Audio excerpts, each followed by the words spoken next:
Today's topic is ammonia. Ammonia generally present in air and in soil also, and it is present in the soil due to decay of nitrogenous organic matter like urea. It is also present in the urine in the form of uric acid. So when uric acid decomposes, it will give out ammonia. So you can see that when urea reacts with water, it forms ammonium carbonate, and when ammonium carbonate decomposes, it will give you ammonia, water and carbon dioxide.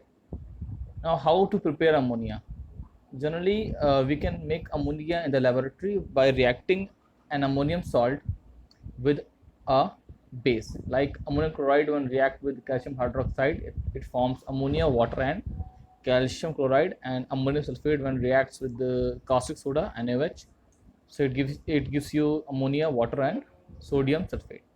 Now if you have to prepare the ammonia at the industrial scale, so you have to take nitrogen and hydrogen to make ammonia, and this process is called Haber's process. For making ammonia, we apply the Le Chatelier's principle, and according to this principle, the conditions favorable for this reaction are high pressure and low temperature. And the optimum conditions for this reaction is pressure is about 200 atm and temperature is about 700 Kelvin. In this reaction, we use iron oxide as catalyst and potassium oxide and aluminum oxide as catalyst promoter. In the Haber process, what we do, we take nitrogen and hydrogen to the compressor where the pressure is about 20 megapascal. After compressing the gas, it is moved down towards the catalyst chamber where we have the mixture of iron oxide and other oxides. So at the catalyst chamber, they react together to form ammonia, and when ammonia forms, it comes in the form of liquid ammonia. But after getting liquid ammonia, some amount of nitrogen and hydrogen is left unreacted.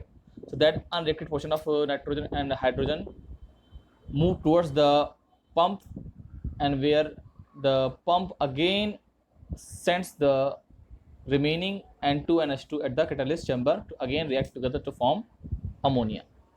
So in the old times, we were using iron as a catalyst and molybdenum as catalyst promoter, but now we are not using it. Okay. Now next is the physical properties of ammonia. So ammonia is a colorless gas with a pungent smell. It has freezing point about 198.4 Kelvin and it has boiling point about 239.7 Kelvin. This gas is soluble in water because it forms hydrogen bond with water, and it's a highly volatile liquid also. If we talk about their structure, so the ammonia has pyramidal geometry, and if we talk about the electronic geometry, so it is tetrahedral. There is bond angle is about 107.8 degree, and the nitrogen in this molecule is sp3 hybridized.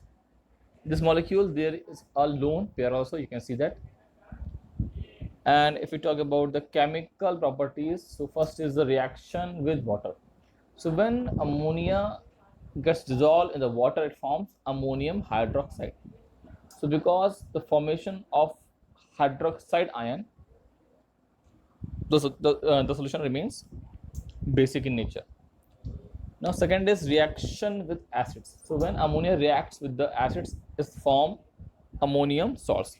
Like when ammonia react with sulfuric acid, it forms ammonium sulfate, and when it reacts with the hydrochloric acid, it forms ammonium chloride. Now third is reaction with metal salts.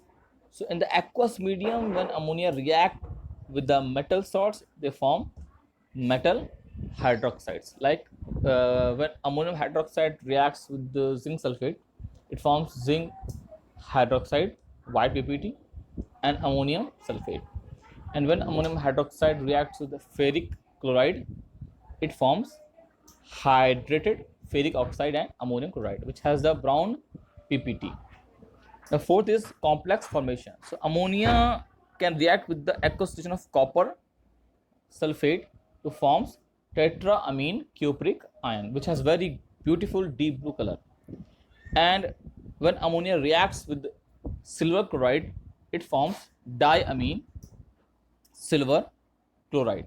So in this way, ammonia is generally used in the laboratory to detect the presence of metal ions like copper and silver. So that's why it is a very useful compound in the chemical laboratory. And if you talk about the uses, so uses you already know. Thank you so much.